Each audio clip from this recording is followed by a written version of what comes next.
Hello guys, welcome back to my YouTube channel commerce stream by MD Shadan.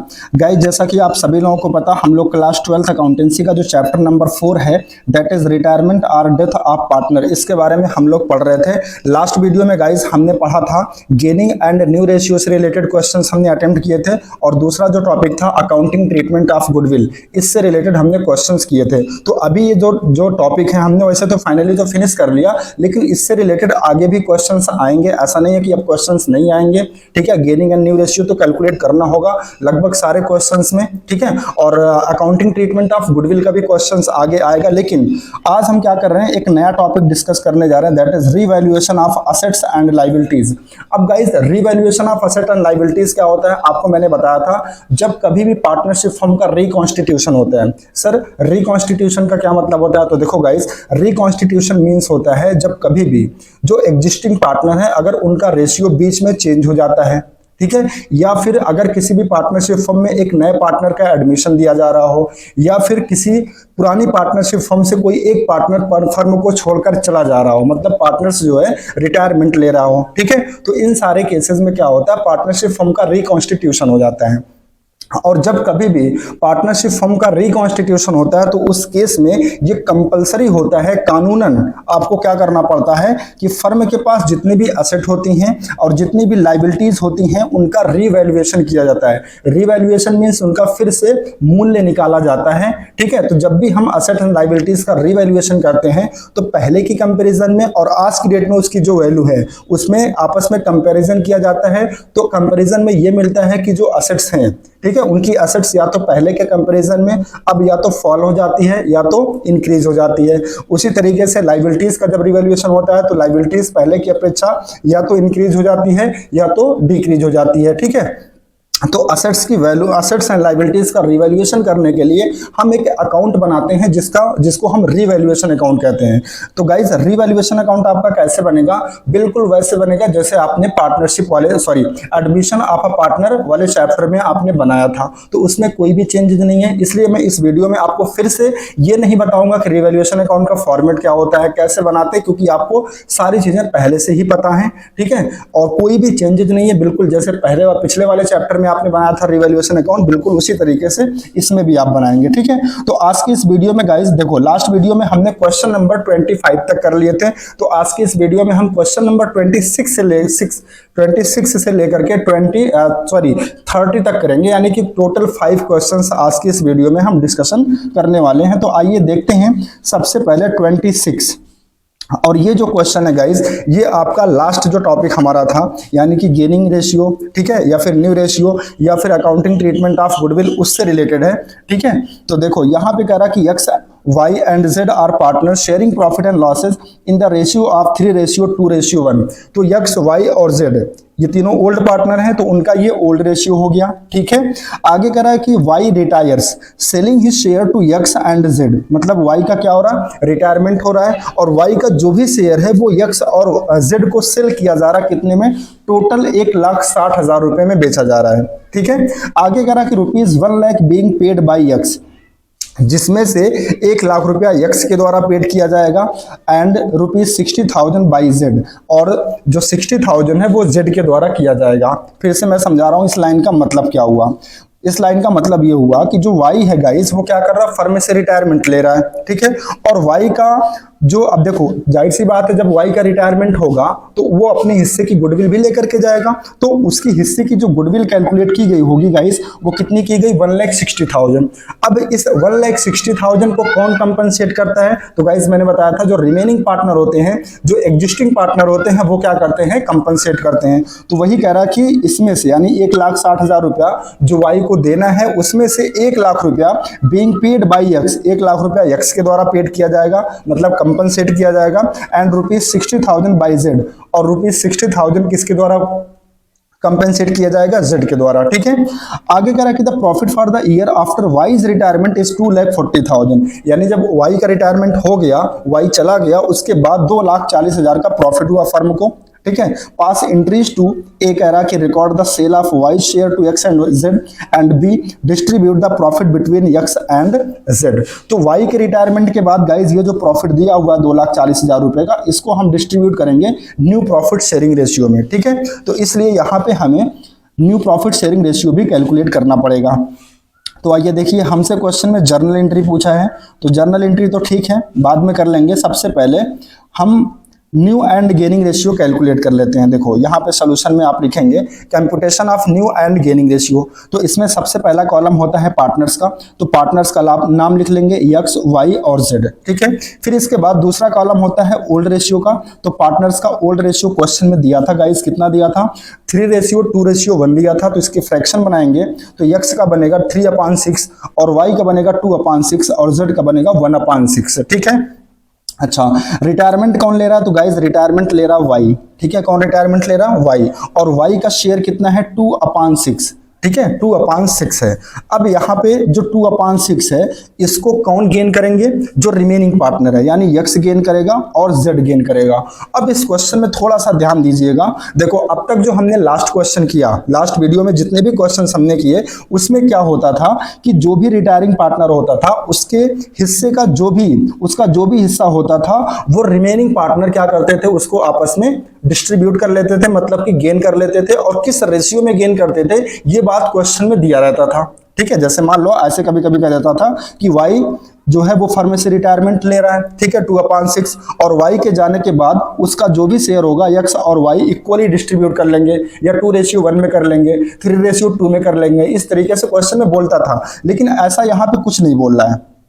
आप देखो इस question को ध्यान से, तो इस क्वेश्चन में ऐसा कुछ भी नहीं बोल रहा कि जो वाई का शेयर है वो रिमेनिंग पार्टनर किस रेशियो में नहीं लेंगे, नहीं, बल्कि सेल करके दिया हुआ। यहाँ पे कह रहा कि Y retires selling his share, यानी उसके शेयर को सेल किया जा रहा है एक्स एंड जेड को, कितने में 1,60,000 रुपए में, ठीक है। तो 1,00,000 रुपया पेड करेगा एक्स और वाई कितना पेड, सॉरी जेड कितना पेड करेगा 60,000, ठीक है। तो देखो अगर हम इसकी एंट्री बनाएं, इसकी जर्नल एंट्री बनाएं, फर्स्ट एंट्री, तो एंट्री क्या होती है, जब भी एक पार्टनर पार्टनरशिप फर्म से रिटायरमेंट लेता है तो उसके हिस्से की जो भी गुडविल होती है उसको कौन कंपनसेट करता है, रिमेनिंग पार्टनर करते हैं। और किस रेशियो में करते हैं गाइस, गेनिंग रेशियो में करते हैं, याद रखना गेनिंग रेशियो में। और एंट्री हम क्या करते हैं, gaining partners capital account debit to retiring partner. तो देखो अगर हम गेनिंग पार्टनर्स डेबिट करें तो गेनिंग पार्टनर कौन कौन है, गेनिंग पार्टनर आपके हो जाएंगे एक्स, ठीक है, और कौन हो जाएगा जेड। तो x S capital account debit, Z S capital account debit, और रिटायरिंग पार्टनर कौन है 2 वाईज कैपिटल, ठीक है। अब देखो वाई का जो शेयर बना था वो 1,60,000 बना था, और इस 1,60,000 रुपए को कंपनसेट कौन कर रहा है, रिमेनिंग पार्टनर यानी कि एक्स और जेड। कैसे कर रहे हैं, 1,00,000 रुपया एक्स कंपनसेट कर रहा है और जेड कितना कर रहा है 60,000 रुपया। अब मेरी बात ध्यान से सुनो, यहाँ पे एक्स और जेड को जो हमने डेबिट कर रखा है, इसका मतलब ये जो अमाउंट डेबिटेड है 1,00,000 रुपया एक्स के सामने और 60,000 रुपया जेड के सामने, ये गेनिंग रेशियो में डेबिट हुआ होगा, है ना। क्योंकि भाई कोई भी जो पार्टनर रिटायरिंग पार्टनर जो होता है वो जब फर्म छोड़ करके जाता है तो उसके हिस्से की जो भी गुडविल होती है, जैसा कि यहाँ 1,60,000 रुपया बना था, तो इसको कौन कंपनसेट करता है, रिमेनिंग पार्टनर। और किस रेशियो में करते हैं, गेनिंग रेशियो में। तो कंपनसेट करने के लिए यहाँ पे वैल्यू बता रहा है कि 1,00,000 रुपया एक्स कंपनसेट कर रहा है और जेड कितना कर रहा है 60,000 रुपया, ठीक है। लेकिन गेनिंग रेशियो नहीं बता रहा है, ठीक है, रेशियो नहीं बता रहा है। तो हम इसके बेसिस पर, इस अमाउंट के बेसिस पे हम क्या कर सकते हैं, गेनिंग रेशियो को भी कैलकुलेट कर सकते हैं। कैसे, देखो, तो देखो गाइस यहाँ पे देखो हमने नीचे कैलकुलेट कर रखा है, ठीक है। देखो यहाँ पे लिखा है ना, Y share taken up by X and Z, यानी जो वाई का शेयर है उसको एक्स एंड जेड टेकन कर रहे हैं। कैसे, 1,00,000 रुपया एक्स लेगा फ्यूचर में और 60,000 रुपया कौन लेगा, जेड लेगा फ्यूचर में, है ना। तो इसीलिए ये हो गया क्या, इनका गेन हो गया अमाउंट के फॉर्म में, एक्स और जेड का ये गेन हो गया अमाउंट के फॉर्म में। यानी 1,00,000 रुपया वाई के जाने के बाद एक्स गेन करेगा और जेड कितना गेन करेगा 60,000। तो इस अमाउंट को लेकर के हम क्या कर सकते हैं, रेशियो निकाल सकते हैं। देखो 4 जीरो इसमें कॉमन है और 4 जीरो इसमें कॉमन है, कट जाएगा तो बचेगा 10:6। कितना बचेगा, 10:6। देखो 10 यहाँ बचेगा और 6 यहाँ बचेगा। फिर इसको 2 से कर दे, 2 5 10 और 2 3 6, यानी कि क्या रेशियो निकल के आ गया 5:3। इसका मतलब जो कंपनसेट किया गया है वाई के शेयर को, वो किस रेशियो में किया गया, 5:3 में किया गया होगा, ठीक है। तो ये क्या आ गया, एक तरीके से गेन का रेशियो आ गया। अब देखो यहाँ पे हम क्या करेंगे, इसका मतलब ये हुआ कि जो 5:3 आया ना, इस रेशियो में y के शेयर को गेन किया गया होगा, इस रेशियो में y के शेयर को गेन किया गया होगा। तो इसके बेसिस पर ये जो 5:3 आया, इसके बेसिस पे हम क्या कर सकते हैं, रिमेनिंग पार्टनर्स का गेनिंग रेशियो कैलकुलेट कर सकते हैं। कैसे, देखो जो y है वो उसका रिटायरमेंट हो रहा है और y का जो शेयर है वो कितना है 2/6। इसका मतलब ये हुआ कि 2/6 का 5/8, ये जो अभी हमने निकाला 5:3, 5/8 कौन गेन किया होगा, x, और 3/8 कौन गेन किया गया होगा, y गेन किया होगा। तो देखो कैसे कैलकुलेट करेंगे, x का गेनिंग रेशियो कैसे निकालेंगे, 2/6 का 5/8, यहां देखो न्यू लिखा, इसको गेनिंग कर लीजिएगा, ठीक है, यहां मैं लिख दे रहा हूं, इसको आप गेनिंग रेशियो लिख लीजिएगा। तो 2/6 का 5/8 कौन गेन करेगा, x, यानी कि 10/48, और y का तो नील रहेगा क्योंकि y का तो रिटायरमेंट हो रहा है, ठीक है गाइस। और z देखो कितना गेन करेगा, तो z गेन करेगा, y का जो शेयर था, y का शेयर कितना था 2/6, और y कितना, सॉरी, z कितना गेन करेगा 3/8। तो y का शेयर 2/6 है, इसका 3/8 z गेन करेगा, मतलब कि 6/48 करेगा। तो इसका मतलब यह हुआ जो गेनिंग रेशियो निकल के आया गाइस वो कितना आ गया 10:6, या फिर इसको 2 से कट कर दें तो 2 5 10 और 2 3 6, यानी कि 5:3, वही आ गया जो अभी हमने निकाला था। यहाँ पे देखो 5:3 यहाँ आया, और इसको कैलकुलेट करके भी हमने देखा तो 5:3 आया। इसका मतलब जो x हैं और जो z हैं, इन्होंने y के शेयर को किस रेशियो में गेन किया होगा, 5:3 में, ठीक है। अब देखो हम इनका नया रेशियो निकाल सकते हैं, इसको कट कर लीजिएगा, यहाँ पे आप लिखिएगा न्यू रेशियो, ठीक है। और न्यू रेशियो का फार्मूला होता है ओल्ड प्लस गेन, यहाँ ओल्ड, इसको प्लस कर लीजिएगा और यहाँ लिख लीजिएगा गेनिंग रेशियो, ठीक है, इसको सही कर लीजिएगा, ओल्ड प्लस गेनिंग रेशियो, ठीक है। तो देखो x का ओल्ड रेशियो कितना था 3/6, और इसने गेन किया y से कितना 10/48, तो इसका एलसीएम आ जाएगा 48, और इसको सॉल्व कर लेंगे तो ये आ जाएगा 34/48, ठीक है, और y का तो नील आ जाएगा, है ना। इसके बाद z का भी कैलकुलेट कर लेंगे ओल्ड प्लस गेनिंग करके।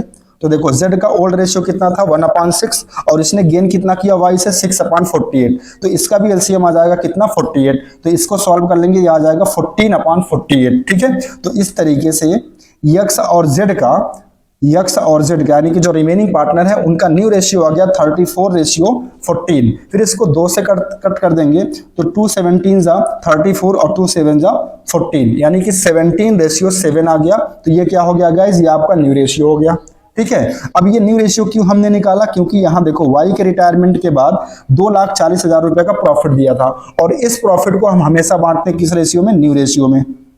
तो देखो, और इसकी एंट्री हम करते हैं profit and loss appropriation account debit to old partner या फिर टू रिमेनिंग पार्टनर, ठीक है। यानी कि y के रिटायरमेंट के बाद जो रिमेनिंग पार्टनर है कौन कौन, x और z, यहाँ y नहीं रहेगा, यहाँ रहेगा x और z, ठीक है, इसको सही कर लीजिएगा। तो 2x एज कैपिटल अकाउंट और 2z एज कैपिटल अकाउंट। तो 2,40,000 रुपए को हमें क्या करना, डिस्ट्रीब्यूट करना किस रेशियो में, 17:7, यानी कि 2,40,000 का 17/24 कर लेंगे, 1,70,000 आ जाएगा जो कि x को मिलेगा, और 2,40,000 का 7/24 कर लेंगे जो कि 70,000 आ जाएगा, और ये किसको मिलेगा, z को मिलेगा, ठीक है। तो आई होप गाइस आपको क्वेश्चन नंबर 26 समझ में आ गया होगा, ठीक है। तो इस क्वेश्चन में क्या डिफरेंट था गाइस, इसमें डिफरेंट बस ये था कि जो रिटायरिंग पार्टनर है, हमेशा क्या होता था, जो भी रिटायरिंग पार्टनर होता था उसके शेयर को रिमेनिंग पार्टनर किस तरीके से गेन करेंगे उसका एक रेशियो दिया रहता था, ठीक है। अगर नहीं दिया रहता था तो ओल्ड को, यानी कि वाई जो भी पार्टनर रिटायर हो रहा उसको हटा देते थे, बाकी जो बचता था वही उनका न्यू और गेनिंग मान लिया जाता था। लेकिन यहाँ पे अमाउंट दे दिया है, ठीक है, अमाउंट दे दिया है कि जो वाई है वो रिटायरमेंट ले रहा है और उसके हिस्से की जो गुडविल बन रही वो 1,60,000 रुपया, और इसको कंपनसेट कर रहे हैं कौन, रिमेनिंग पार्टनर, यानी कि एक्स एंड जेड, जिसमें से एक्स कितना कर रहा 1 लाख और जेड कितना कर रहा 60,000। तो इसके बेसिस पे हमने क्या निकाल लिया, गेनिंग रेशियो निकाल लिया, Y share taken up by X and Z. तो 1 लाख रेशियो 60,000 यानी कि 5:3। इसका मतलब वाई के शेयर को 5:3 में क्या किया गया है, गेन किया गया है, और इसको इसी के बेसिस पर हमने क्या किया, गेनिंग रेशियो कैलकुलेट कर लिया। इसको सही कर लीजिएगा, ये न्यू नहीं है, यहाँ पे आप गेनिंग लिख लीजिएगा, ठीक है। फिर जब गेनिंग आ गया तो फिर हमने न्यू रेशियो पता कर लिया ओल्ड प्लस गेन करके, इसको सही कर लीजिएगा। न्यू रेशियो बराबर होता है old plus gain, old plus gaining, ही अपनी नोटबुक में आप सही कर लीजिएगा, ठीक है। तो आई होप गाइस आपको क्वेश्चन नंबर 26 समझ में आ गया होगा। आइए अब देखते हैं क्वेश्चन नंबर 27 और यहां से आपका टॉपिक शुरू होता है revaluation of asset and liabilities, यानी यहां से आपको रिवैल्यूएशन अकाउंट बनाने को कहेगा, यहां से आपको revaluation of asset and liabilities से रिलेटेड जर्नल एंट्रीज बोलेगा, तो वो हम सीखते हैं। ठीक है, और कुछ भी नया नहीं है, जैसे लास्ट चैप्टर में आपने रिवैल्यूएशन अकाउंट बनाया था बिल्कुल सेम उसी तरीके से बनेगा, जैसे लास्ट चैप्टर में आपने एंट्री किया था revaluation of asset and liabilities की, बिल्कुल उसी तरीके से यहाँ भी एंट्री होगी। ठीक है, कोई भी डिफरेंट नहीं है। तो चलो आओ देखते हैं 27 नंबर क्वेश्चन। इसमें कह रहा कि A, B and C were partner sharing profit and losses in the ratio of 5:3:2। तो ये ओल्ड पार्टनर्स का ओल्ड रेशियो हो गया। आगे कह रहा कि following was there balance sheet as 31 March 2023 sorry. ठीक है, अब ये बैलेंस शीट दी है, इसमें देखो ना तो कोई रिजर्व वगैरह दिया बैलेंस शीट में, ठीक है, और बैलेंस शीट के असेट साइड में कोई ओल्ड गुडविल वगैरह नहीं दी है। ठीक है, अच्छी बात है। चलो इसके बाद नीचे के देखो कुछ एडजस्टमेंट दिया हुआ है। क्या, पहले कह रहा कि A retires on this date and the following adjustment were agreed upon. क्या क्या एडजस्टमेंट करनी, पहला पॉइंट कह रहा कि बैड डेट्स अमाउंटिंग टू ₹10,000 यानी 10,000 रुपए का बैड डेट क्रिएट करना है, were to be written off and provision for doubtful debts is maintain at existing rate. अब इस पॉइंट का मतलब समझो। ठीक है, इस पॉइंट का मतलब क्या है, देखो सबसे पहले तो क्वेश्चन में ये कह रहा कि 10,000 रुपए का बैड डेट्स क्रिएट करना है। ठीक है, और देखो यहाँ पे ऑलरेडी जो बैड डेट्स बना है, बैड डेट्स यानी कि प्रोविजन फॉर डाउटफुल डेट्स, वो कितना बना है 9,000, और इसको कह रहा कि 10,000 करना है, तो 9,000 तो ऑलरेडी बना है, तो 10,000 करने का मतलब 1,000 और डूबेगा। 1,000 से बैड डेट्स क्या हो जाएगा, बढ़ जाएगा। ठीक है, तो 1,000 से जो बैड डेट बढ़ेगा वो क्या है, फर्म के लिए लॉस है। तो सबसे पहले हम इसी को दिखा देंगे रिवैल्यूएशन अकाउंट में। देखो हम साथ ही साथ आपको बनाते हुए भी चल रहे हैं, तो आपको बनाना क्या है, यहाँ पर रिवैल्यूएशन अकाउंट बनाना और जर्नल एंट्री करना। तो देखो सबसे पहले हमने डेबिट में क्या दिखा दिया, टू बैड डेट्स। कैसे, 10,000 रुपया बनाना है। ठीक है, पहले से 9,000 बना ही है, उसको माइनस कर देंगे तो 1,000 रुपए का एक नया बैड डेट क्रिएट हो जाएगा। ठीक है, तो आई होप आपको ये पहली एडजस्टमेंट समझ में आ गई होगी, फिर से समझा दे रहा हूं। क्वेश्चन में कह रहा कि जो प्रोविजन फॉर बैड डेट्स है या जो बैड डेट्स है उसको 10,000 तक करना है, तो 9,000 तो पहले से ही बना है और 10,000 तक करने का मतलब 1,000 से और बढ़ाना है, तो 1,000 रुपया हमने दिखा दिया बैड डेट्स के नाम का। ठीक है, चलो इसके बाद उसी में फर्स्ट पॉइंट में ही आगे कह रहा है कि 10,000 were to be return off and provision for doubtful debts be maintain at existing rate, यानी कि एक फर्दर प्रोविजन आपको बनाना है, वो भी एग्जिस्टिंग रेट पर। ठीक है, लेकिन सबसे बड़ी दिक्कत ये है कि यहाँ पे ये जो प्रोविजन बनाया गया गाइस 9,000 का, ये किस रेट से बना हुआ है इसके बारे में क्वेश्चन में कुछ भी नहीं बता रहा, मतलब रेट गिवन नहीं है। तो सबसे पहले हमें किस रेट से ये 9,000 रुपया आया होगा वो रेट कैलकुलेट करना पड़ेगा। कैसे करेंगे, तो देखो हम 9,000 का प्रोविजन बनाए हैं कितने के डेटर पर, 1,50,000 पर। तो अगर हम 9,000 को डिवाइड कर दें कितने से, 1,50,000 से, और इनटू मल्टीप्लाई कर दें 100 से, तो परसेंटेज पता चल जाएगा, रेट पता चल जाएगा। ठीक है, और हम दिखाते हैं आपको कैसे। हमने देखो यहाँ बैलेंस शीट के नीचे बनाया, देखो rate of provision for bad and doubtful dates. देखो 9,000 का बैड डेट्स बनाया गया कितने डेटर पर, टोटल डेटर थे 1,50,000। ठीक है, तो 9,000 को डिवाइड कर देंगे 1,50,000 से और 100 से मल्टीप्लाई कर देंगे तो आपका आ जाएगा 6%। अब चाहे तो आप चेक भी कर सकते हैं, देखो यहाँ बैलेंस शीट में जो 9,000 का प्रोविजन बनाया गया है, ठीक है, वो 6% के रेट से बनाया गया होगा। कैसे सर, देखो टोटल डेटर कितने के, 1,50,000 के। अगर आप 1,50,000 का जो अभी हमने कैलकुलेट किया रेट कितना आया था 6%, तो 1,50,000 का 6% आप निकालेंगे तो कितना आएगा, 9,000 ही आएगा। इसका मतलब ये 9,000 का जो प्रोविजन यहाँ पे क्रिएट किया गया है वो 6% के रेट से क्रिएट किया गया है।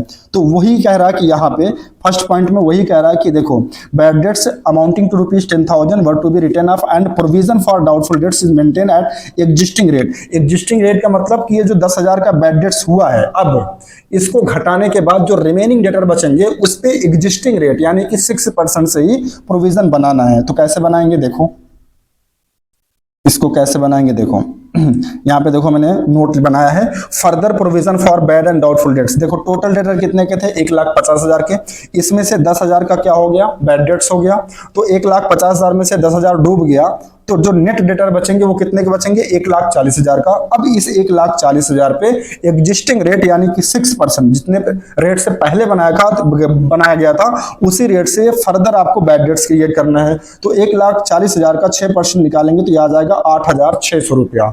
ठीक है। और ये कहाँ चला जाएगा, रिवैल्यूएशन के डेबिट साइड में, क्योंकि प्रोविजन बनाने से क्या होता है, नुकसान ही होता है ना, लॉस होता है। तो देखो ये डेबिट में आ जाएगा रिवैल्यूएशन, क्या लिखेंगे, to provision for doubtful debts, कितना 8400। ठीक है, तो ये 8400 कैसे आया, आई होप आपको समझ में आ गया होगा। तो गाइस सबसे पहले आपको क्या करना था, आपको रेट पता करना था कि किस रेट से बैलेंस शीट में प्रोविजन क्रिएट किया गया है। तो वो रेट हमने कैलकुलेट किया 9000 अपॉन 1,50,000 इंटू 100 करके, जो कि 6% आया। फिर इसके बाद हमसे बोल रहा था कि फर्दर बैड डेट्स आपको क्रिएट करना है, वो भी एग्जिस्टिंग रेट पर। ठीक है, तो हमने कैसे किया, जो टोटल डेटर थे उसमें से 10,000 का बैड डेट्स जो हो चुका था उसको हमने माइनस किया, तो बचा कितना 1,40,000। फिर 1,40,000 का 6% हमने निकाला, तो आया कितना 8,400। ठीक है, आई होप आपको क्लियर हो गया होगा। ओके, नेक्स्ट एडजस्टमेंट देखते हैं। सेकंड में कह रहा कि an unrecorded creditor of ₹20,000 will be taken into accounting, यानी कि एक अनरिकॉर्डेड क्रेडिटर है जिसको अब रिकॉर्ड करना है। तो रिकॉर्ड करेंगे तो क्रेडिटर का मतलब क्या, लायबिलिटी बढ़ेगी, और लायबिलिटी बढ़ने से फर्म का क्या होगा, नुकसान। तो वो कहाँ आएगा, रिवैल्यूएशन के डेबिट साइड में। तो यहाँ देखो लिखेंगे टू अनरिकॉर्डेड क्रेडिटर कितना 20,000। ठीक है, ओके। इसके बाद थर्ड पॉइंट देखते हैं। थर्ड पॉइंट में कह रहा कि provision is to be made for legal damages amounting to ₹25,000। ठीक है, मतलब कोई लीगल डैमेज हुआ है 25,000 का, इसका भी प्रोविजन बनाना है, मतलब कि लायबिलिटी क्रिएट करनी है। तो लायबिलिटी क्रिएट करेंगे तो क्या होगा, फर्म का नुकसान होगा। तो ये भी कहाँ जाएगा, रिवैल्यूएशन के डेबिट साइड में जाएगा। ठीक है, तो देखो यहाँ पे दिखाया गया to provision for legal damages कितना 25,000। ठीक है, इसके बाद नेक्स्ट पॉइंट देखो। नेक्स्ट पॉइंट में कह रहा है कि there is a liability for 15,000 for outstanding salary, मतलब कोई आउटस्टैंडिंग सैलरी है जिसको अब पे करना है, तो पे करेंगे तो क्या होगा, लायबिलिटी बढ़ेगी। ठीक है, यानी कि नुकसान होगा। तो यहाँ पे देखो टू आउटस्टैंडिंग सैलरी भी रिकॉर्ड कर दिया गया, कितना से 15,000। ठीक है, चलो इसके बाद नेक्स्ट है, कह रहा है कि सन्ड्री क्रेडिटर भी reduced by ₹8,000 being a liability not payable, मतलब जो टोटल क्रेडिटर है फर्म के पास उसमें 8,000 के क्रेडिटर ऐसे हैं जिनका पेमेंट ही नहीं करना है। तो पेमेंट नहीं करना है तो लायबिलिटी कम हो जाएगी, और लायबिलिटी कम होगी मतलब फर्म का फायदा होगा। तो इसको हम क्रेडिट साइड में दिखाएंगे बाई क्रेडिटर्स करके, कितना 8,000। ठीक है, इसके बाद नेक्स्ट पॉइंट देखते हैं। नेक्स्ट पॉइंट में कह रहा है कि स्टॉक भी इंक्रीज बाय 15,000, मतलब स्टॉक की वैल्यू 15,000 से बढ़ाना है, तो ये क्रेडिट में चला जाएगा। And plant is to be reduced to 1,80,000। अब यहाँ देखो 2 लिखा है, 2 का मतलब होता है कि प्लांट की वैल्यू को 1,80,000 तक करना है। और प्लांट की वैल्यू देखो बैलेंस शीट में कितना है, प्लांट की वैल्यू बैलेंस शीट में दी है 2 लाख रुपया। तो कह रहा है कि अब 1,80,000 करना, मतलब 20,000 से प्लांट की वैल्यू कम हो रही है। ठीक है, तो हम इसको कहाँ दिखा देंगे, डेबिट साइड में। तो देखो 2 प्लांट करके दिखा दिया गया, कितना 20,000। और स्टॉक को 15,000 से क्या करना था, बढ़ाना था, तो 15,000 से बढ़ा दिया। स्टॉक मतलब असेट बढ़ेगा तो फायदा होगा, इसको हमने क्रेडिट में दिखा दिया। बस अब इसका बैलेंस कर लेंगे। तो देखो डेबिट साइड का अमाउंट ज्यादा होगा, टोटल करेंगे तो ये आ जाएगा 89,400। ठीक है, और 89,400 में से ये दोनों अमाउंट क्रेडिट वाला, यानी कि 8,000 प्लस 15,000, यानी कि 23,000 माइनस कर देंगे तो कितना आ जाएगा 66,400, जो कि लॉस होगा। क्या होगा, लॉस। और ये जो लॉस आएगा बाय लॉस ट्रांसफर, इसको हम ट्रांसफर कर देंगे पार्टनर्स के कैपिटल अकाउंट में, A's capital account, B's capital account, C's capital account की। ठीक है, तो ये जो 66,400 का लॉस आया है इसको पार्टनर्स के कैपिटल अकाउंट में ट्रांसफर कर देंगे, किस रेशियो में गाइस, ओल्ड रेशियो में। और इनका ओल्ड रेशियो क्या दिया था, इनका ओल्ड रेशियो दिया था 5:3:2, यानी 5 + 3 8 + 2 10। तो 5/10 ए को दे दिया जाएगा, 3/10 बी को दे दिया जाएगा, और 2/10 सी को दे दिया जाएगा। तो इसको आप जब डिस्ट्रीब्यूट करेंगे 66,400 का 5/10 करेंगे तो 33,200 आएगा, जो कि ए के सामने हो जाएगा। ठीक है, और 5 और 3/10 करेंगे तो 19,920 आ जाएगा, जो कि बी के सामने आ जाएगा। और 2/10 करेंगे तो 13,280 आ जाएगा, जो कि सी के सामने ट्रांसफर कर देंगे। ठीक है, तो इस तरीके से हमने क्या किया, जो 66,400 का लॉस था वो पार्टनर्स के कैपिटल अकाउंट में उनके ओल्ड रेशियो में ट्रांसफर कर दिए। ठीक है, तो आई होप आपको रीवैल्यूएशन अकाउंट समझ में आ गया होगा। आइए अब आपको जर्नल एंट्री करनी है। तो देखो सबसे पहले एंट्री होगी, जो हमसे कह रहा था कि 10,000 रुपए का क्या बनाना है, बैड डेट्स क्रिएट करना है। देखो फर्स्ट एडजस्टमेंट में हमसे क्या कह रहा था कि bad debts amounting to ₹10,000 were to be return off, ठीक है। तो 10,000 का जो बैड डेट्स क्रिएट करना है, तो देखो बैड डेट्स क्रिएट करने से क्या होता है, डेटर की वैल्यू कम होती है और डेटर एक एसेट होता है, तो एसेट की वैल्यू कम होने पर क्या करते हैं, क्रेडिट करते हैं। तो इसीलिए देखो यहाँ पे डेटर को क्रेडिट कर दिया। और बैड डेट्स हमारा क्या है, एक्सपेंस है, यानी कि लॉस है, तो एक्सपेंस बढ़े या फिर लॉस बढ़े, लॉस का बढ़ना क्या होता है, डेबिट होता है, तो बैड डेट्स को डेबिट कर दिया। तो एंट्री हो गई bad debts account debit to debtors account, और नरेशन हो जाएगा बीइंग बैड डेट्स क्रिएट, कितने से, 10,000 से, ठीक है, समझ में आ गया। अच्छा, इसके बाद सेकंड पॉइंट में ये कह रहा था, सेकंड पॉइंट में कह रहा था कि हमें क्या करना है, देखो 10,000 का बैड डेट्स तो बनाना है और पहले से ऑलरेडी कितना प्रोविजन बनाया गया है, 9,000 का। इसका मतलब 1,000 से और जो बैड डेट्स क्रिएट हुआ नया वाला इस साल, वो हम क्या करेंगे, रीवैल्यूएशन में ट्रांसफर कर देंगे। तो इसकी भी एंट्री देखो हो जाएगी, सेकेंड एंट्री आपकी हो जाएगी provision for bad and doubtful dates account debit 9,000। Sir ये 9,000 कहां से आया, जो बैलेंस शीट में पहले से बना था, और टू बैड डेट्स में ट्रांसफर कर देंगे 10,000 से, क्योंकि बैड डेट्स कितना बोल रहा है, 10,000 से बढ़ाने को, ठीक है। तो देखो 10,000 से बैड डेट्स को हमने क्या कर दिया, रिड्यूस कर दिया, खत्म कर दिया, और पहले से प्रोविजन कितना था, 9,000, तो 1,000 का जो बैलेंसिंग फिगर आएगा वो चला जाएगा रीवैल्यूएशन अकाउंट के डेबिट साइड में, ठीक है। और यही हमने ट्रांसफर किया है रीवैल्यूएशन अकाउंट में। देखो revaluation account debit to bad debts है ना, तो अगर हम रिवैल्यूएशन अकाउंट बनाएं तो एंट्री में रिवैल्यूएशन क्या है, डेबिट है, इसका मतलब ये डेबिट में पोस्ट होगा और लिखेंगे क्या, क्रेडिट वाला, यानी कि टू बैड डेट्स अकाउंट, और अमाउंट क्या लिखेंगे, रिवैल्यूएशन के सामने वाला 1,000। देखो मैं आपको दिखा देता हूँ, रिवैल्यूएशन अकाउंट में यही तो हमने दिखाया था, टू बैड डेट्स अकाउंट कितना, 1,000 रुपया, है ना। चलो इसके बाद थर्ड एंट्री करते हैं। देखो अब आप एंट्री कैसे करेंगे, देखो मैं एक आसान तरीका बता देता हूं, आप चाहें तो सबकी अलग अलग एंट्री कर सकते हैं, लेकिन अलग अलग एंट्री करेंगे तो टाइम ज्यादा लगेगा। तो आपको क्या करना है, रिवैल्यूएशन अकाउंट के डेबिट साइड में जितनी भी चीजें हैं, यहाँ पे आप क्या करिए, एक बार रिवैल्यूएशन को डेबिट करिए, और उसके बाद to credit to bad debts to provision for doubtful debts to unrecorded creditor to provision for legal damages to outstanding salary to plant, ये सब क्रेडिट कर दीजिए, एक साथ कर दीजिए।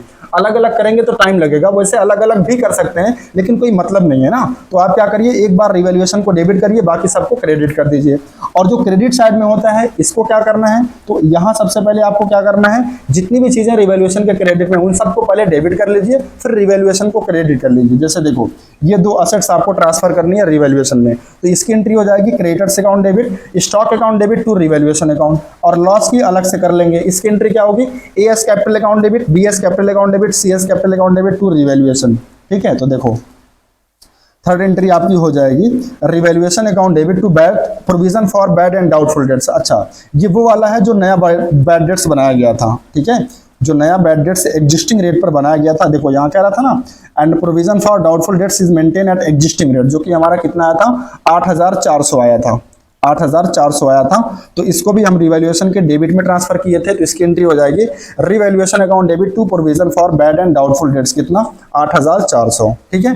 इसके बाद फोर्थ एंट्री हो जाएगी revaluation account debit to unrecorded creditors account to provision for legal damages account to outstanding salary account और टू प्लांट अकाउंट। तो सबको सबसे पहले क्या करिए, क्रेडिट कर दीजिए, क्रेडिट में सारा अमाउंट दिखा करके इन सबको जोड़ करके जो कि टोटल कितना आएगा, 80,000 आएगा, वो रिवैल्यूएशन के डेबिट में ट्रांसफर कर दीजिए, ठीक है।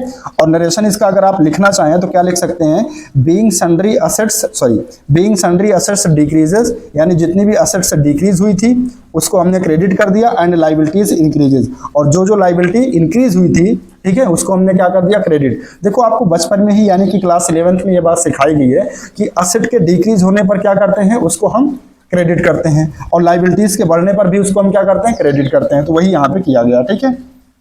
चलो इसके बाद जो चीजें रिवैल्यूएशन के क्रेडिट में थी, दो ही चीज थी, एक तो क्रेडिटर था और स्टॉक था। तो इसकी एंट्री हो जाएगी creditors account debit 8,000, stock account debit 15,000 to revaluation account, कितना, दोनों को जोड़ लेंगे तो याद आएगा 23,000, ठीक है। और नरेशन लिख देंगे बीइंग सन्ड्री असेट्स से इंक्रीजेस। इसके बाद रिवैल्यूएशन पर जो लॉस आया था 66,400 का, ये कौन बियर करेगा, पार्टनर्स करेंगे। तो पार्टनर्स का कैपिटल घटेगा, और पार्टनर्स का कैपिटल घटेगा तो क्या करेंगे, डेबिट करेंगे। और एंट्री होगी A's capital account debit, B's capital account debit, C's capital account debit. तो ए के सामने कितना आया था, 33,200, और बी के सामने कितना आया था, 19,920, और सी के सामने कितना आया था, 13,280। तो इन तीनों का टोटल कर लेंगे तो 66,400 आ जाएगा, और इसका नरेशन हो जाएगा being loss transfer to partners capital account, ठीक है। तो ये आपका टोटल क्वेश्चन नंबर कौन सा था, क्वेश्चन नंबर 27 का ये आंसर हो गया। तो क्वेश्चन नंबर 27 में गाइस आपको क्या करना था, दो काम करना था। एक तो आपको रिवैल्यूएशन अकाउंट बनाना था, ठीक है, जिसको हमने बनाया तो 66,400 का लॉस आया। देखो आंसर में भी दिया होगा, आपकी बुक में जो आंसर है उसमें भी दिया होगा। एक सेकेंड, देखो यहाँ पे दिया है 66,400 का लॉस ऑन रिवैल्यूएशन। इसका मतलब बुक वाले ने भी सही कर रखा है, ठीक है। और हमसे एंट्री भी पूछा था, जर्नल एंट्री। देखो यहाँ पूछा ना, pass journal entries to give effect to above adjustment, तो उसकी हमने एंट्री भी कर ली। तो आई होप आपको जर्नल एंट्री और रिवैल्यूएशन अकाउंट दोनों समझ में आ गया होगा, ठीक है। तो आइए इसके बाद हम नेक्स्ट क्वेश्चन करते हैं। अब यहाँ पे देखो लिखा है adjustment of reserve and accumulated profit. Guys ये टॉपिक भी मैंने आपको सेकंड चैप्टर में चेंज इन पीएसआर में मैंने पढ़ाया था, और मैंने उस टाइम बताया था कि इसको आप बहुत ध्यान से पढ़िए, ठीक है। इसके नोट्स अच्छे से बनाइए, क्योंकि एक ऐसा चैप्टर है जो आगे के चैप्टर्स में भी काम आएगा, कोई भी चेंजेस नहीं होंगे। जैसे वहां अकाउंटिंग की गई थी वैसे आगे के चैप्टर में भी होंगी, ठीक है। तो देखो क्या है इसमें, तो देखो क्वेश्चन नंबर 28 में कह रहा कि A B C and D are partner sharing profit in the ratio of 1:2:3:4 ratio, ठीक है। ये हो गया चारों पार्टनर का ओल्ड रेशियो। फिर आगे कह रहा कि D retires and his share is taken up bye A and be equally, यानी डी रिटायर हो रहा है, डी का शेयर कितना 4/10, तो 4/10 को ए और बी क्या कर ले रहे हैं, इक्वली गेन कर रहे हैं, ठीक है। तो इनका गेनिंग रेशियो निकाल लेंगे। Goodwill was valued at 3 years purchase of average profit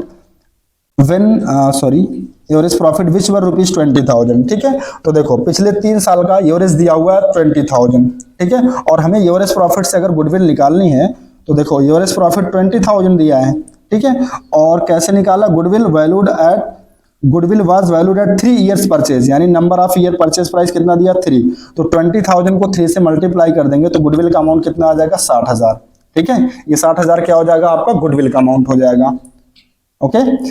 अच्छा आगे कह रहा है कि जनरल रिजर्व सोड ऑफ बैलेंस ऑफ ₹65,000, तो 65,000 का जनरल रिजर्व सो रहा है, तो इसको हम क्या करेंगे, ओल्ड पार्टनर में ओल्ड रेशियो में डिस्ट्रीब्यूट कर देंगे at the time of D's retirement. फिर आगे कह रहा है कि you are required to record necessary journal entries to record the above adjustment on D's retirement, you are also required to prepare his account, his capital account, यानी जो retirement हो रहा है मतलब कि डी उसका कैपिटल अकाउंट भी बनाना है, to find out the amount due to him, ताकि ये पता चले कि उसे कितना पैसा देना है। When his capital balance in the balance sheet was 1,50,000, जिसका कैपिटल अकाउंट का बैलेंस दिखा रहा बैलेंस शीट में 1,50,000, मतलब ये डी का ओपनिंग बैलेंस है कैपिटल अकाउंट का।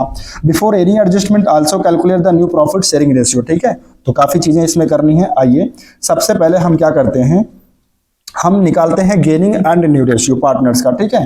तो सॉल्यूशन में आप हेडिंग डालेंगे computation of new and gaining ratio. तो सबसे पहले पार्टनर के कॉलम बनाएंगे, पार्टनर के कॉलम में पार्टनर का नाम A B C and D, इनका ओल्ड रेशियो लिख लेंगे 1/10, 2/10, 3/10, 4/10, ठीक है। अब रिटायर कौन हो रहा है, तो रिटायर हो रहा है डी, ठीक है। देखो यहाँ पे हमने डी को रिटायरमेंट हाईलाइट कर रखा है, और डी का शेयर कितना 4/10, और क्वेश्चन में कह रहा है कि जब डी रिटायरमेंट ले लेगा तो डी का जो भी शेयर है उसको एक्वायर करेंगे ए और बी, वो भी इक्वली, मतलब सी कुछ भी नहीं करेगा, इसीलिए देखो सी के सामने यहाँ पे नील लिखा हुआ है, ठीक है। तो डी के शेयर को कौन एक्वायर करेगा, कौन गेन करेगा, ए और बी, और किस रेशियो में, इक्वल। तो दो पार्टनर है, दोनों अगर इक्वली करेंगे मतलब 1/2, ठीक है। तो देखो ए कितना गेन करेगा, तो 4/10 डी का शेयर था, 4/10 का 1/2 कर लेंगे, तो देखो ये 2 से पहले काट दो, 2 1 जा 2 और 2 2 जा 4, तो ये हो जाएगा 2/10, ठीक है। इसका मतलब ए कितना गेन करेगा 2/10, और बी का भी सेम आ जाएगा 4/10 का 1/10, 2 से 4 कट जाएगा, है ना, तो ये भी आ जाएगा 2/10। इसका मतलब बी भी क्या कर रहा है, कितना गेन कर रहा है, 2/10 गेन कर रहा है, मतलब 2:2, और इसको अगर 2 से कट कर देंगे तो आ जाएगा 1:1, ठीक है, 1:1 आ जाएगा, जो कि गेनिंग रेशियो बनेगा ए और बी का 1:1, ठीक है, जो कि क्वेश्चन में दिया भी था। अच्छा अब हम इसके बेसिस पर क्या कर सकते हैं, न्यू रेशियो निकाल सकते हैं, क्योंकि हमें ओल्ड पता चल गया, गेनिंग पता चल गया, तो न्यू रेशियो निकाल सकते हैं ना, ओल्ड प्लस गेन करके। तो देखो ए का ओल्ड रेशियो कितना था 1/10, और ए ने डी से कितना गेन किया 2/10, तो 1/10 प्लस 2/10 कितना हो जाएगा 3/10, है ना। इसी तरीके से बी का निकाल लेंगे, तो बी का ओल्ड रेशियो कितना दिया था 2/10, और डी से कितना गेन किया है 2/10, तो 2/10 प्लस 2/10 मतलब कितना 4/10, और सी का जो पहले था वही अब भी रहेगा, पहले सी का कितना था 3/10, तो 3/10 अब भी रहेगा। तो इस तरीके से ए बी और सी का जो न्यू रेशियो बनेगा गाइस वो कितना बनेगा 3:4:3, ठीक है, 3:4:3, ये क्या हो गया, न्यू रेशियो। आइए अब इसके बाद जर्नल एंट्री हमको करना है। तो सबसे पहले देखो 65,000 का बैलेंस दिया है जनरल लेजर में, इसको हम डिस्ट्रीब्यूट करेंगे। ठीक है, तो इसकी एंट्री होगी general ledger account debit to old partners capital account, to A's capital, to B's capital, to C's capital, to D's capital. तो इस 65,000 को हम क्या करेंगे, 1:2:3:4 में, यानी कि ओल्ड रेशियो में हम इसको डिस्ट्रीब्यूट कर देंगे। तो ए को मिलेगा 6,500, बी को मिलेगा 13,000 और सी को मिलेगा 19,500 और डी को मिलेगा 26,000। ठीक है, तो ये पहली एंट्री आई होप आपको समझ में आ गई होगी। चलो इसके बाद सेकंड एंट्री जो कि गुडविल का एडजस्टमेंट करते हैं। तो गुडविल का एडजस्टमेंट करने के लिए एंट्री क्या करते हैं, gaining partners capital account debit to retiring partner. तो गेन कौन कर रहा था, ए और बी। ठीक है, तो एस कैपिटल अकाउंट डेबिट और इसको बी कर लीजिएगा, B's capital account debit to D's capital. ठीक है, अब देखो पूरे फर्म की गुडविल कितना आई थी, 60,000। अब इसमें जो रिटायरिंग पार्टनर है उसका हिस्सा कितना था, 4/10। कितना था, एक सेकंड, 4/10। तो इसको देखो 1010 कैंसिल, 6,000 और 4 से मल्टीप्लाई कर देंगे तो याद आएगा 24,000। मतलब जो रिटायरिंग पार्टनर है उसके शेयर की गुडविल कितना हो रही, 24,000। तो इस 24,000 को कौन कौन कंपनसेट करेंगे, ए और बी। किस रेशियो में, गेनिंग। गेनिंग कितना आया था, इक्वल। तो 12,000 ए करेगा और 12,000 बी करेगा। ठीक है, चलो इसके बाद हमें देखो दोनों एंट्री समझ में आ गई होगी आपको, जनरल रिजर्व को डिस्ट्रीब्यूट करने वाली और गुडविल की। ठीक है, इसके बाद डी का कैपिटल अकाउंट भी बनाने के लिए बोला था। तो देखो कैसे बनाएंगे, सबसे पहले बैलेंस शीट में कह रहा था कि डी का जो कैपिटल अकाउंट का बैलेंस है वो 1,50,000 शो कर रहा है, जो कि ओपनिंग बैलेंस है। तो इसको हम कहां ट्रांसफर कर देंगे, क्रेडिट साइड में।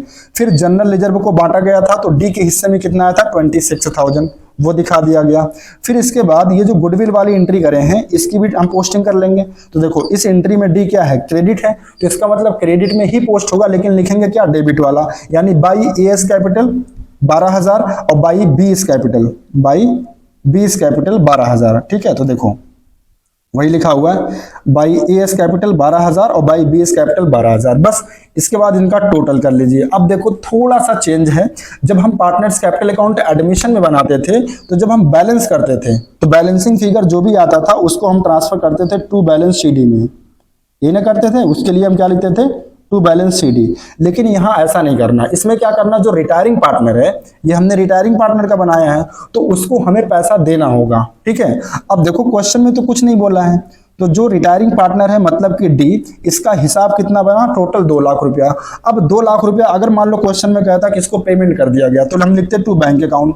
लेकिन कभी कभी कहता है कि हम इसको पेमेंट नहीं कर रहे हैं, बल्कि क्या कर रहे हैं, उसके लोन अकाउंट में ट्रांसफर कर दे रहे हैं, तो हम लिखते to D as loan account. लेकिन यहाँ पे क्वेश्चन में कुछ भी नहीं बता रहा कि उसका पेमेंट हो रहा है कि उसके लोन अकाउंट में ट्रांसफर कर दिया गया। तो आपके पास दोनों ऑप्शन है, आप चाहे तो टू बैंक अकाउंट लिख लीजिए, आप चाहे तो to D as loan account लिख लीजिए। ठीक है, तो दोनों में से कुछ भी लिख सकते हैं, कोई दिक्कत नहीं है। हाँ, अगर क्वेश्चन में स्पेसिफिकली बोल देता कि नहीं जो रिटायरिंग पार्टनर उसका पेमेंट कर दिया गया तो टू बैंक अकाउंट लिख देते, या फिर अगर बोलता कि जो रिटायरिंग पार्टनर है उसका जो भी अमाउंट बन रहा है उसको हम उसके लोन अकाउंट में ट्रांसफर करते हैं तो to D as loan account हो जाता। ठीक है, लेकिन यहां ऐसा कुछ बोल नहीं रहा, तो दोनों ऑप्शन है, दोनों में से कोई भी इस्तेमाल कर सकते हैं। ठीक है, तो गाइस आई होप आपको क्वेश्चन नंबर 28 भी समझ में आ गया होगा।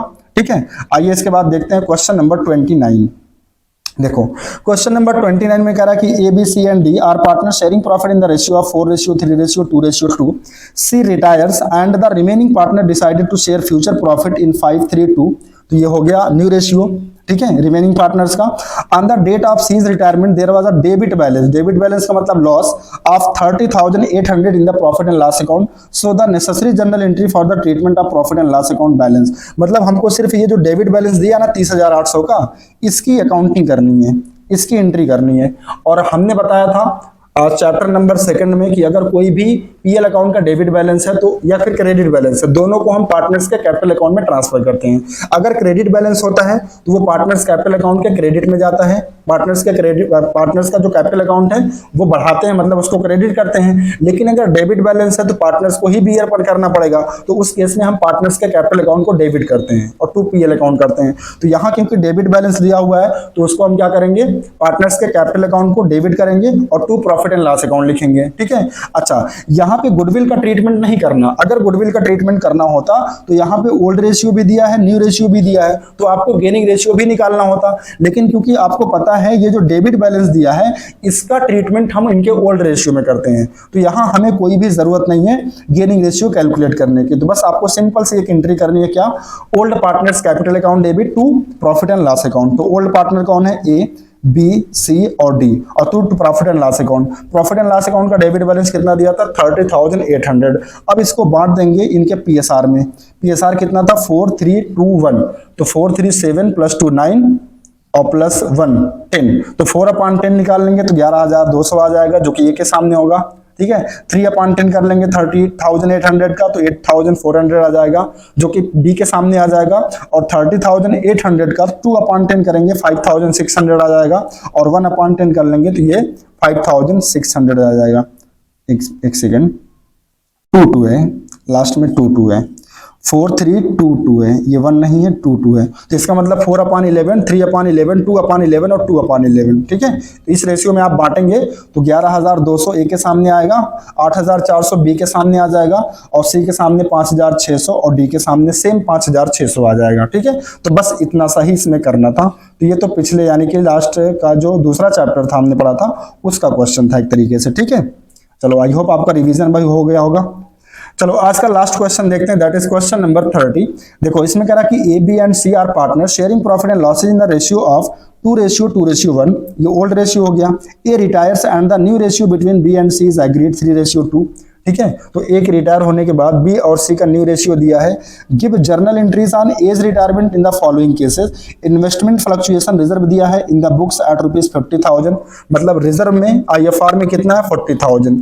फिर कह रहा कि व्हेन इन्वेस्टमेंट अपीयर एट ₹85,000, जिसकी मतलब इन्वेस्टमेंट की कॉस्ट जी है 85,000, और इसकी मार्केट वैल्यू बता रहा कि 1 लाख। इसका मतलब 15,000 से इन्वेस्टमेंट की वैल्यू बढ़ रही है, मतलब कि ये प्रॉफिट हो रहा है। तो प्रॉफिट अगर हो रहा है तो इसका मतलब ये जो रिजर्व बनाया गया 40,000 का, ये पूरा का पूरा बच जाएगा। तो इसे हम क्या करेंगे, पहले पार्टनर्स में बांट देंगे, और फिर जो 15,000 का प्रॉफिट हुआ है उसको रिवैल्यूएशन में ट्रांसफर करेंगे, और फिर फर्दर उसको हम कैपिटल अकाउंट में ट्रांसफर कर देंगे। ठीक है, तो आइए देखिए इसकी एंट्री करनी है। तो सबसे पहले हमारा काम क्या है, जो आईएफआर था इन्वेस्टमेंट फ्लक्चुएशन रिजर्व कितना था 40,000, उसको हम क्या करेंगे, बांट देंगे पार्टनर्स के कैपिटल अकाउंट में। कितना था 40,000 ना, हाँ 40,000। ठीक है, ये देखो दिया 40,000, तो इस 40,000 को आप क्या करेंगे, डिस्ट्रीब्यूट कर देंगे। अच्छा यहाँ पे एक गलती हो गई, इसको आप सही कर लीजिएगा। एंट्री तो सेम सही है, investment fluctuation reserve account debit to A's capital to B's capital to C's capital, लेकिन ये 65,000 गलती से लिखा है, इसको आप 40,000 कर लीजिएगा। ठीक है, फिर इस 40,000 को आपको 2:1 में बांटना है। ठीक है, तो देखो मैं बांट देता हूं 40,000 को 2:1 का मतलब 2/5, तो 5 8 जा 40, तो ये जाएगा 8,000, 8 दूना 16,000, तो यहाँ पे आ जाएगा 16,000। एक सेकंड, ए के सामने आप लिखिएगा, यहाँ पे लिखिएगा 16,000। ठीक है, और बी के सामने भी आ जाएगा 16,000। ठीक है, और सी के सामने आ जाएगा 16 16 32 और 8 40, सी के सामने 8,000। ठीक है, सी के सामने 8,000, तो 16 16 और 8,000 इस तरीके से बांट देंगे। ठीक है, तो ये गलत है, इसको आप सही कर लीजिएगा। ये अमाउंट काट दीजिएगा और इसको भी काट दीजिएगा। ठीक है, यहाँ डेबिट में 40,000 आ जाएगा और क्रेडिट में 16 16 और 8 आ जाएगा। इसको आप सही कर लीजिएगा अपनी नोट्स में। ठीक है, चलो पहली एंट्री समझ में आ गई। पहली एंट्री क्या किया मैंने, देखो क्योंकि इन्वेस्टमेंट की वैल्यू बढ़ी थी 15,000 से, तो पूरा का पूरा रिजर्व बच जाएगा। तो पूरा का पूरा रिजर्व हमने क्या किया, पार्टनर्स में डिस्ट्रीब्यूट कर दिया ओल्ड रेशियो में। इसके बाद जो 15,000 का प्रॉफिट हुआ है, प्रॉफिट का मतलब इन्वेस्टमेंट की वैल्यू बढ़ी है, तो इन्वेस्टमेंट एक असेट है, असेट का बढ़ना क्या होता है, डेबिट, तो इसीलिए एंट्री देखो होगी इन्वेस्टमेंट अकाउंट डेबिट, और ये प्रॉफिट कहाँ जाता है, रिवैल्यूएशन के क्रेडिट साइड में, तो टू रिवैल्यूएशन अकाउंट कितना 15,000 एंड 15,000 नरेशन हो जाएगा by being profit transfer to revaluation account. इसके बाद ये जो 15,000 रुपया रिवैल्यूएशन अकाउंट में आया, मतलब जो प्रॉफिट हुआ इसको हम किसको दे देंगे, पार्टनर्स को, तो पार्टनर्स का कैपिटल बढ़ जाएगा। तो एंट्री होगी revaluation account debit to A's capital to B's capital to C's capital, किस रेशियो में, 2:1 में। तो 15,000 को 2:1 में बांटेंगे तो ए को मिलेगा 6,000, बी को भी मिलेगा 6,000 और सी को मिलेगा 3,000, और इसका नरेशन लिख देंगे being profit transfer to partners capital account in old ratio that is 2:1। ठीक है, तो गाइस आई होप आज की इस वीडियो में जो मैंने 5 क्वेश्चन डिस्कशन किए वो पांचों क्वेश्चन आपको बहुत अच्छे से समझ में आए होंगे। अगर किसी भी बच्चे को किसी भी क्वेश्चन को समझने में कोई कंफ्यूजन हुई है तो प्लीज हमें कमेंट करके जरूर बताएं। लेकिन हाँ, उससे पहले मैं आपसे एक रिक्वेस्ट करूंगा, अगर कभी भी मेरी वीडियोस को देख करके आपको कोई कंफ्यूजन होती है तो आई हम्बली रिक्वेस्ट यू, मैं आपसे रिक्वेस्ट करता हूं, ठीक है, कि आप क्या करिए, उस वीडियो को दोबारा देखिए। दोबारा देखेंगे 100% सारे डाउट्स क्लियर हो जाएंगे। अगर नहीं होते हैं फिर आप मुझे कमेंट करिए या मेरे टेलीग्राम चैनल पर आप पर्सनली मैसेज करिए, मैं आपको जो है सारा सोल्यूशन करके बताऊंगा, ठीक है, कि कोई भी चीज क्यों हो रही है सब कुछ बताऊंगा। देखो कमेंट में क्या होता है ना, कमेंट में अगर आप पूछोगे तो उसमें जो है बार बार कमेंट करना और सोल्यूशन देना वो थोड़ा सा मुश्किल हो जाता है। इसलिए आप टेलीग्राम चैनल पे मेरे जो इसी नाम से है, जो इस नाम से मेरा यूट्यूब चैनल है, तो वहां पे आप अगर मेरे को मैसेज करेंगे तो मैं आपको आसानी से रिप्लाई दे पाऊंगा, ठीक है। और हाँ, ये पीडीएफ जो है, जिस पीडीएफ से मैं आपको पढ़ा रहा हूँ, अगर आप चाहते हैं इसकी नोट्स, इस पीडीएफ को आप अपने पास लेना चाहते हैं, आप इसका प्रिंट आउट निकलवाना चाहते हैं, तो आप मेरे टेलीग्राम लिंक को फॉलो करें। मैं डिस्क्रिप्शन में उसका लिंक दे दूंगा, आप वहां से मेरे टेलीग्राम चैनल को फॉलो कर सकते हैं, ताकि सारा जो वीडियोस है, जो पीडीएफ है, सब कुछ आपको अवेल होता रहेगा, ठीक है। तो गाइस आज के लिए बस इतना ही। Thank you so much. अगर आपको मेरा वीडियो अच्छा लगा हो तो प्लीज वीडियो को लाइक एंड शेयर करना बिल्कुल मत भूलिएगा, और अपने दोस्तों से भी शेयर करिए, ठीक है, ताकि आपके दोस्त भी बेनिफिट हो सकें, इसका बेनिफिट ले सकें, ठीक है। तो थैंक यू गाइस, मिलते हैं नेक्स्ट वीडियो में नेक्स्ट क्वेश्चन के साथ। ओके।